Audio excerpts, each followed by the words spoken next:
বিসমিল্লাহির রহমানির রহিম। আমি আজকে বেগুন টমেটোর ভর্তা বানাবো। কড়াইয়ে সরিষার তেল দিয়ে একটা শুকনো মরিচ কেটে দিলাম।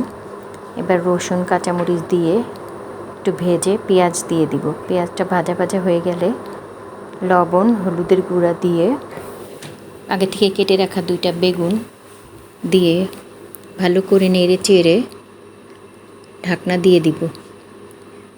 ঢেকে 5 মিনিটের মতো সিদ্ধ করে নিব।